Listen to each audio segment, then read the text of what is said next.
SMSTS Mock Test 2026, 25 questions and answers. For more practice test questions and our online SMSTS course, click this link. Or visit our website www.healthandsafetytrainingfirst.co.uk. Question 1. Under the Health and Safety at Work Act of 1974, who has the primary responsibility for the health and safety of persons at work? A. The Health and Safety Executive, B. The employer, C. The employee, or D. The client? The correct answer is B. The employer. Question 2. Which regulation requires that a construction phase plan be prepared for all construction projects? A. The Management of Health and Safety at Work Regulations of 1999, B. The CDM Regulations of 2015, C. The Reporting of Injuries, Diseases and Dangerous Occurrences Regulations of 2013, or D. The Work at Height Regulations of 2005.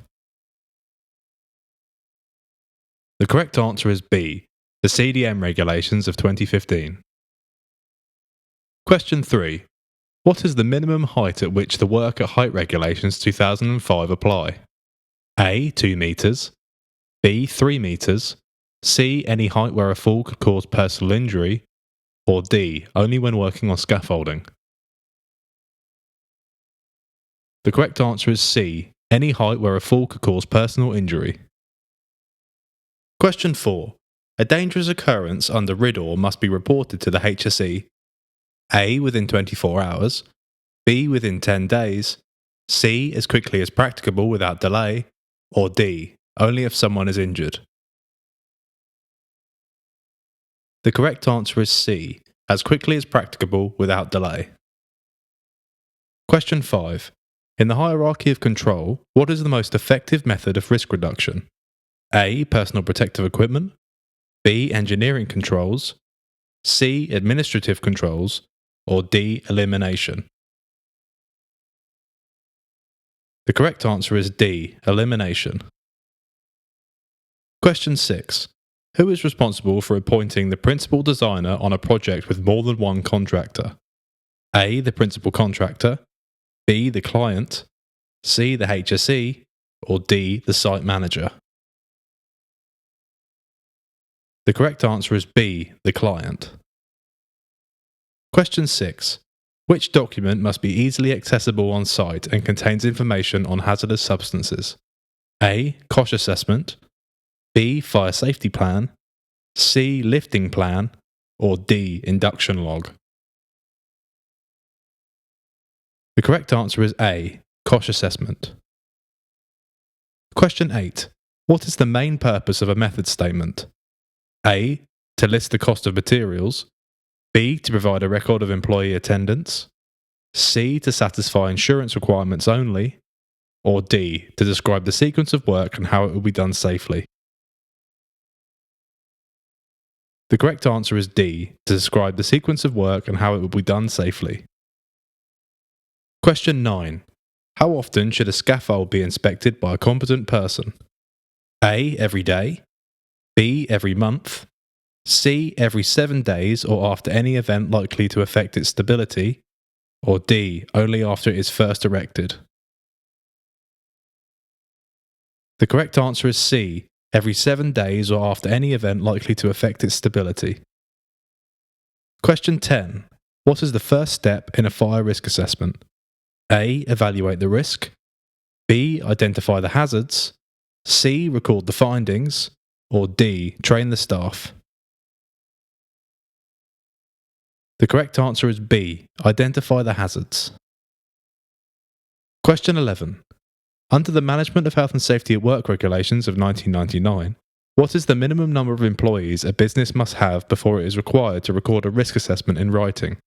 A. 1, B. 5, C. 10, or D. 20? The correct answer is B. 5. Question 12. Which of the following is an immediate health effect of exposure to high noise levels? A. Asbestosis, B. Mesothelioma, C. Acoustic trauma or temporary threshold shift, or D. Dermatitis? The correct answer is C, acoustic trauma or temporary threshold shift. Question 13.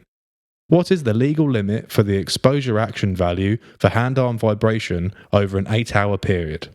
A. 2.5 meters per second squared. B. 5 meters per second squared. C. 1 meter per second squared.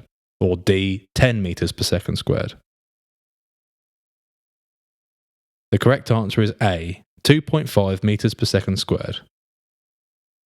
Question 14. When should a site induction be carried out? A. Within the first week of starting work. B. Only for visitors. C. Before any person starts work on site. Or D. After a person has completed their first shift. The correct answer is C. Before any person starts work on site. Question 15. What colour is a mandatory safety sign? A. Red and white. B. Yellow and black. C. Green and white. Or D. Blue and white. The correct answer is D. Blue and white. Question 16. Which piece of legislation covers the use of work equipment such as drills, saws and excavators? A. Lola. B. Pure. C. Kosh. Or D. DSEER. The correct answer is B. The Provision and Use of Work Equipment Regulations, or PURE. Question 17. What does the acronym LEV stand for in relation to dust control? A. Lower entry value. B. Legal environment verification. C. Level elevation variation. Or D. Local exhaust ventilation. The correct answer is D. Local exhaust ventilation. Question 18. In an excavation, what is the minimum distance that materials and spoils should be kept away from the edge? A. They should be removed from the site immediately. B. 0.5 meters. C. At least 1 meter. Or D. 5 meters.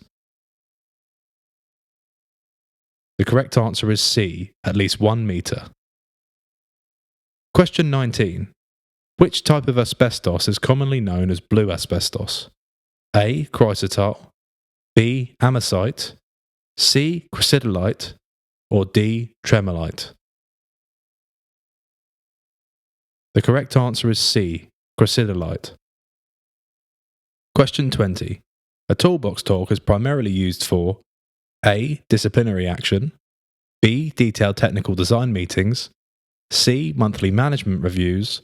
Or D. Short, specific safety briefings for workers. The correct answer is D. Short, specific safety briefings for workers. Question 21. What is the maximum voltage generally recommended for portable power tools on a construction site? A. 230 volts. B. 110 volts. C. 400 volts. Or D. 12 volts. The correct answer is B. 110 volts. Question 22. Who is responsible for ensuring that a permit to work is issued for high-risk activities? A. The site manager or authorised person. B. The health and safety executive. C. The apprentice. Or D. The local authority. The correct answer is A. The site manager or authorised person. Question 23. Under the CDM regulations, the health and safety file is prepared for A. The construction phase only. B. The site neighbours. C. The client. Or D. The emergency services. The correct answer is the client, for future use or maintenance. Question 24. What is the primary cause of fatalities in the UK construction industry? A. Electrocution. B. Being struck by a vehicle. C. Trench collapse. Or D. Falls from height. The correct answer is D. Falls from height.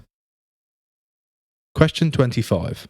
What must be checked before any excavation begins to avoid hitting buried surfaces? A. The weather forecast.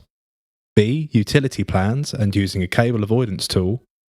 C. The depth of the water table. Or D. The local traffic flow.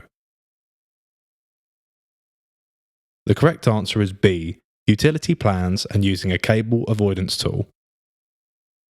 For online construction and other safety courses, free guidance and more tests, find us on www.healthandsafetytrainingfirst.co.uk or call us on 0330 122 6126.